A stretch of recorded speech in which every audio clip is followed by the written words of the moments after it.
What's going on, guys? Dare here with Fantasy Football Advice, coming at you with another fantasy football video. Today, we got a good one for you guys. In today's video, we're going to be going over the top 20 running backs for the 2021 fantasy season. This is actually a continuation, the second part of the video in this series. And in the first part, uploaded on the 13th of July earlier on this month, we went over running backs with an ADP 1 through 10. In today's video, though, we will be touching on running backs 11 through 20. So if you missed part 1 and wanted to watch that, I will link a card to it. All you have to do is click on the top right hand corner of your screen right now, and you'll be able to go directly to that video. Before we do get into these 10 running backs, though, just a quick shout out and reminder that if you do enjoy these videos that we're putting out, the best and simplest way to show your support is just by hitting that like button. Only takes a moment for you, but greatly helps us out in growing the channel, reaching our goals. And one of our goals this season is to hit 100k subscribers before the first football game this year. Each like and subscription greatly helps us out in reaching that goal. So if you're new to the channel, maybe you haven't yet subscribed yet, consider taking today as an opportunity to do so. And if you do enjoy these videos, hit that like button to show your support. Also, guys, our draft packages are currently available now. If you wanted to step your game up, maybe you wanted to just join our community, why not let this be the year that you pull the trigger? So if you want access to our sleepers, our targets, our busts, our tier-based rankings, risk ratings, player projections, video player breakdowns on the top 150 players, once again, you can get that at our website, thefantasyfootballadvice.com. Link, as always, in the description box below. With that being said, though, it's time to hop over to our stat of the day. Yesterday's stat of the day was among quarterbacks with at least 20 pass attempts in a game last season, who had the worst game in terms of yards per attempt. The correct answer was actually Brandon Allen. Congratulations to Ren Reginaldo, the first to get this right on YouTube. And as for Twitter, at NateTrotter4. As for today's stat of the day, among wide receivers with at least 10 receptions in a single game last season, which player had the worst games in terms of yards per reception? Leave your answer in the comments section down below. We'll be happy to let you know who wins in tomorrow's video. Without further ado, though, it's time to hop right into the video. And before we get into the players ranked 11 through 20, I do think it is important that we do touch on some quick updates in the players that are ranked 1 through 10 the last time that we made this video earlier on this month. Up on your screen, you'll see those players. We have Christian McCaffrey, Dalvin Cook, Derrick Henry, Alvin Kamara, Saquon Barkley, Ezekiel Elliott, Jonathan Taylor, Cam Akers, Austin Eckler, and Nick Chubb. Now, obviously, there are two players in there that we do need to touch on. We'll start with Saquon Barkley. He is much more of a minor update, but definitely worth noting because I know some of you in the comment section will bring this up. Saquon Barkley did come out to media sources and let everybody know that he cannot confirm nor deny if he will be ready for week 1. Barkley, throughout this offseason, we've been more vocal, letting you guys know that at his current ADP, or what was his current ADP coming off the board as a top 3 running back, we just felt he was a bit overvalued at that price tag, and you were buying all the risk associated with the pick. At this point, that update that he brought to the news media really isn't much news to any of us. He can't go out and confirm if he's going to be available week 1 to begin with, so if anything, the reaction by the general public may drop his overall ADP to a point closer to which we have him ranked. So ultimately for us, this news doesn't really bring in all that much change whatsoever. The substantially larger news for the players that were ranked within the top 10 for the ADP the last time we did this video comes with Cam Akers of the LA Rams.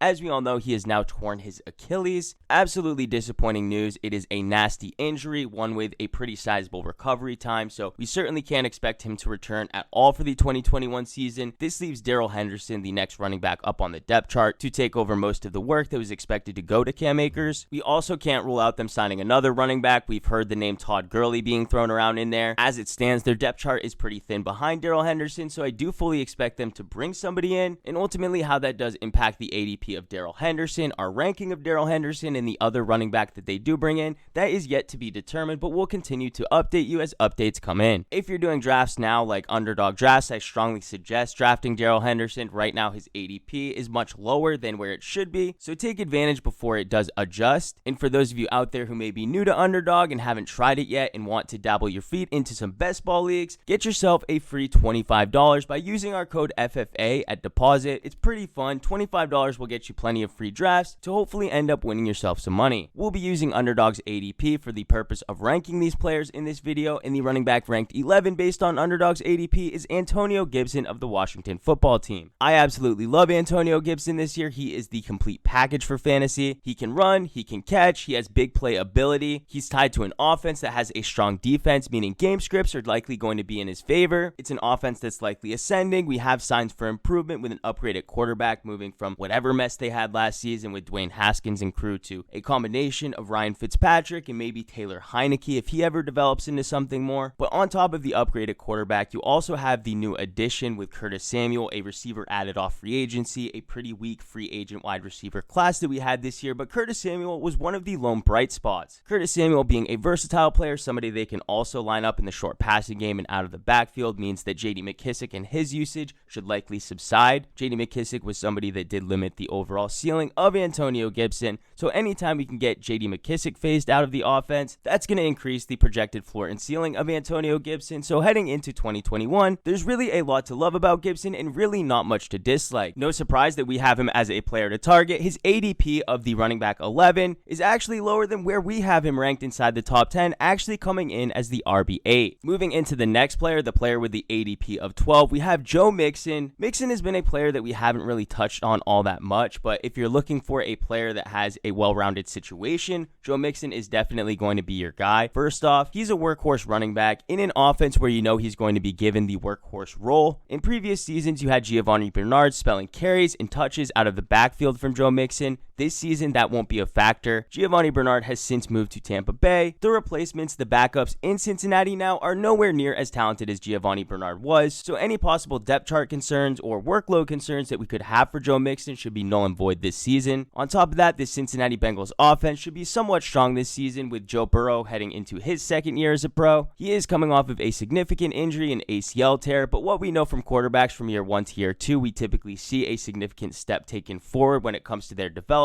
So while Joe Burrow will be held back a bit in his recovery process and his health, we should see natural improvement from year 1 to year 2. In addition, they also drafted Jamar Chase with the 5th overall pick, adding to it was already a really strong wide receiver room with T. Higgins and Tyler Boyd, making this one of the stronger wide receiver trios we have in the league. This means scoring opportunities should be fruitful. On top of that, there's no way that defenses can sell out to stop the run because you have such talent at the wide receiver position and Joe Burrow throwing them the ball. So all around, Joe Mixon should be set up for success. However, this season he does have the overall feeling of a player that's going to be a bit limited when we're talking ceiling. While scoring opportunities will certainly be there for Joe Mixon, it's unlikely that the Cincinnati Bengals will be in many cases where they're blowing out their opponents, leading to those high ceiling games that we're looking for out of our running backs. So Joe Mixon, while he's a solid player you want in your RB2 slot, he just seems to be a player lacking that high-end RB1 upside, that top 5 upside we're looking for in drafting players in this range. But if you're looking for a player with safety, Joe Mixon and his workload is definitely somebody you can look for to fill that role. Moving over to the RB13, you have Aaron Jones of the Green Bay Packers. Aaron Jones is coming off of back-to-back seasons where he's finished as a top 5 running back. Heading into this year, he definitely has that in his wheelhouse to bring to the table.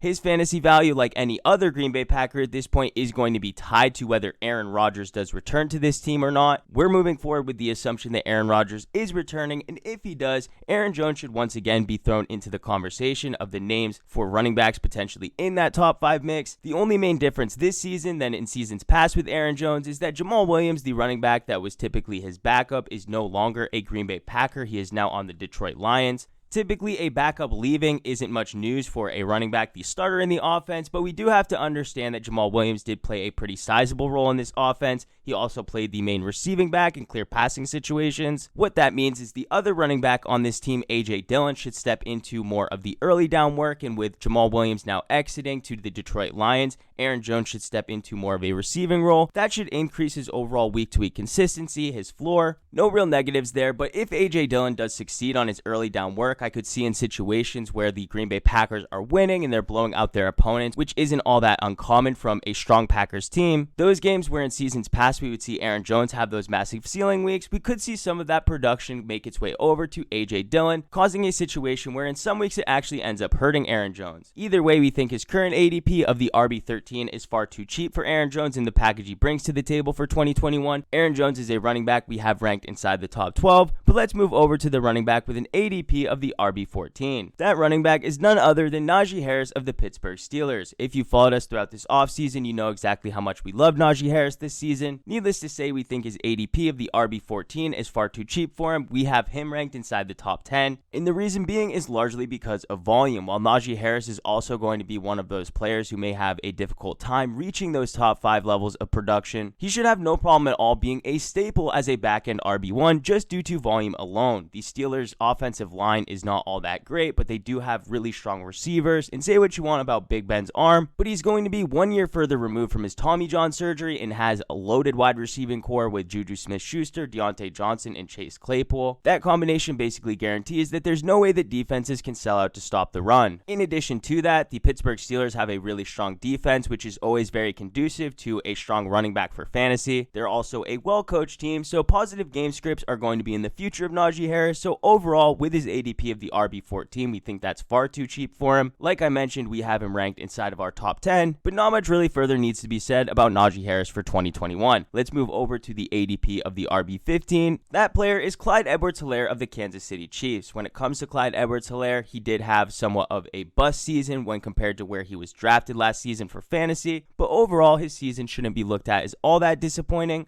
because despite appearing in just 13 games last season, he did still receive the 12th highest workload for any running back. In addition to that, he was still the RB20 when it comes to fantasy points per game. Yes, disappointing based on where he was drafted, but if we alter our expectations and know that he's being drafted right now as the RB15, when he was given the opportunity, he was still playing efficiently, averaging 4.44 yards per carry on the ground and 8.25 yards per reception. So if given the opportunity once again for 2021, continued efficiency is a fair assumption. And being the lead back on an offense led by Patrick Mahomes, obviously a team that's going to be competing for a top 5 offense overall, being a running back in that offense, the lead running back in that offense, certainly leaves open the door for plenty of upside. Like I had mentioned though, his ADP is the RB15. We have him ranked as the RB14, so fair value there, just preferably somebody we let fall to us in drafts and not somebody we go out of our way to target. Moving into the RB16, we have DeAndre Swift, and this is probably one of the most unique running backs that are being drafted inside the top 20. Reason being is that DeAndre Swift is tied to an offense that is expected to be bottom 5 in the league. Anytime a running back is on an offense that's bottom 5, that is always going to hamper the expected touchdown production we're going to get. So DeAndre Swift, not really a player we're expecting to get most of his fantasy production through touchdowns on the ground or even through the air. However,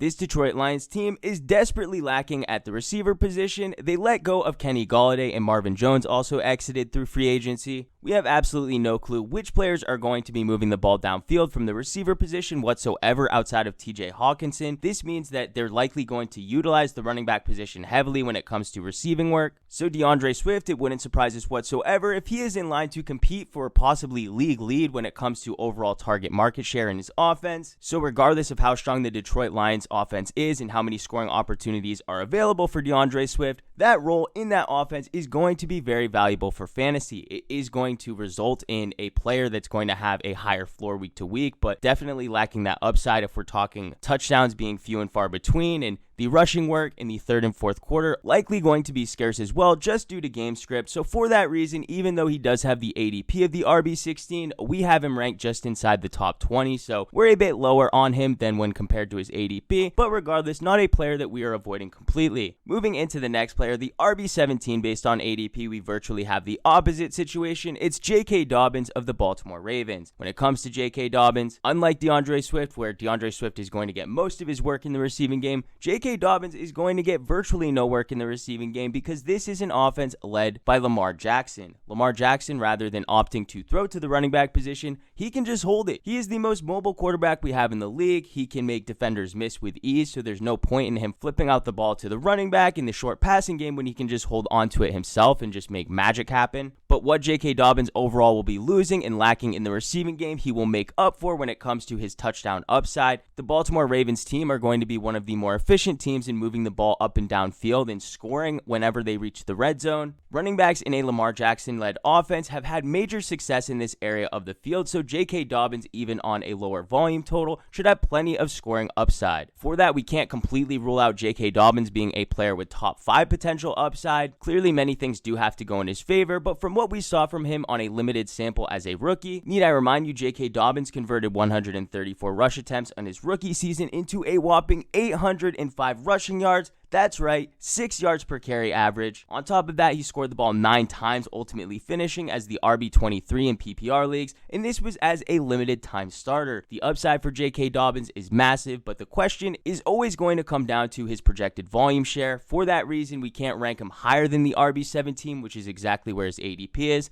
Again, a player we're not avoiding, but not one we're going out of our way to target either. Moving into the RB18 based on ADP, we have Chris Carson of the Seattle Seahawks, easily becoming one of my favorite picks in about that 3rd and 4th round. By the time actual drafts come around, I find it hard to believe that Chris Carson can actually be available in the 4th round, but even if you are able to nab him in the 3rd, I really think you're getting a solid player for what you get. Over the past 3 seasons, Chris Carson has been posting back-end RB1 numbers, finishing in 2018 as the RB16, 2019 as the RB12, and then in 2020 as the RB19. Had he actually played a full 16-game season, Chris Carson would have easily finished inside the top 12 running backs. So the only true case against Chris Carson and where he's currently going in drafts definitely has to be his health. But for a player who has appeared in 15, 12, and 14 games over each of the past 3 seasons and playing consistently while on the field, I don't feel dropping him in his ADP even to this point in the draft at the RB18 is truly warranted. Outside of his rookie season, the most games he's ever missed in a single year has been 4. In addition to that, he's on a Russell Wilson-led offense, one that you know is going to play consistently with plenty of scoring opportunities. The coaching staff has been very vocal about wanting to run the ball as much as possible. Clearly, that's going to directly benefit Chris Carson, and with no true threats to him on the depth chart behind him, you have Rashad Penny, Travis Homer, and DJ Dallas. Nobody that really sparks fear in our eyes for him actually losing his job as the starting running back in this offense. The team already signed him to an extension, and with DK Metcalf, Tyler Lockett, the best wide receiver duo we have pairing up with Russell Wilson, there is plenty of optimism for the Seattle Seahawks offense heading into 2021. All that adds up to a player coming in at a value at the RB18. We have him ranked a few spots higher, so Chris Carson definitely a player that we're targeting this season. The RB19, however, is a player we've been trending a bit down on. That is Miles Sanders of the Philadelphia Eagles. Now, this will of course change if Deshaun Watson does end up getting traded to the Eagles. At this point, we do hear that it is a 50-50 shot that is going to happen. At this point, though, the Deshaun Watson trade is just a rumor, so we have to kind of leave that on the back burner for now. As far as we know, Jalen Hurts is slated to be the starting quarterback for this team. Jalen Hurts, a player unproven to say the least, played a bit up and down as a rookie last season. While him being a mobile quarterback is positive for fantasy, and his top 12 ranking for fantasy is warranted as long as he's healthy on the field and the starter, that's not to say that it directly benefits all of the pieces in this offense. His mobility is going to have an adverse effect on the running back in this offense, a la Miles Sanders, because if this team gets into the red zone and in scoring position, there are plenty of times where a mobile quarterback is going to vulture the running back in that offense from getting the touchdown on the ground. Hurts in just 4 games as a starter already had 3 rushing touchdowns on the ground, and if we're talking his ability as a passer, he has a low completion percentage. He hasn't shown an ability to produce sustained and consistent drives. While the receiving weapons in this offense should be improved upon last season with adding Devonta Smith in the 1st round this year in the draft, and also Jalen Reagor heading into his 2nd season, there are plenty of risk factors associated with this team, and Miles Sanders, although he is the starting running back on this team, there is plenty of upside if Jalen Hurts does work out and this team does ultimately end up turning around. But it's a lot of ifs. You have to invest on an early round player, but for us, the RB19 just seems to be the sweet spot where we do feel comfortable in taking him. Moving into the final player on this list, arguably one of my favorite players to draft based on his ADP because he's coming in at the RB20. It's the player on the thumbnail. It's David Montgomery of the Chicago Bears. Making a case for David Montgomery at this ADP is completely easy. You're drafting a player at his floor, guys. Last season, through 15 games, David Montgomery finished as the RB4. That was on the back of 247 rush attempts, 1,070 rushing yards to go along with 8 rushing touchdowns. Through the air, though, he had plenty of work in the receiving game. We're talking 68 targets through 15 games, converting 54 of them into receptions for 438 receiving yards to go along with 2 more receiving touchdowns, making his grand total of touchdowns on the season a whopping 10.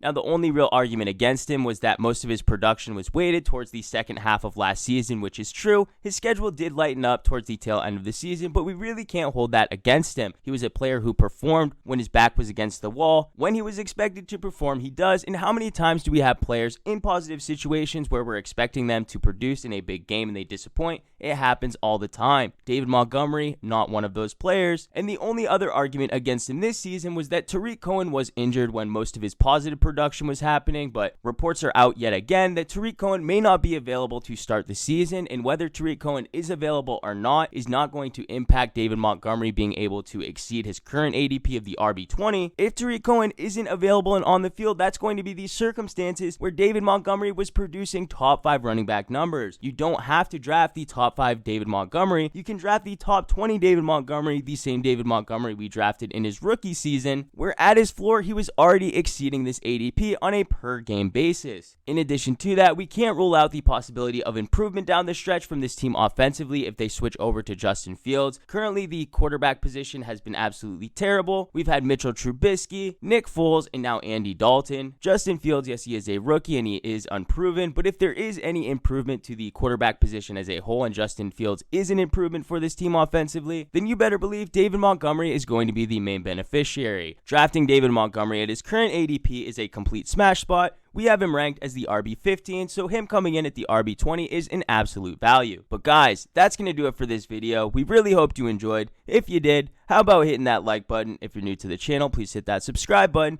Thank you all for watching, and we'll catch you on the next one.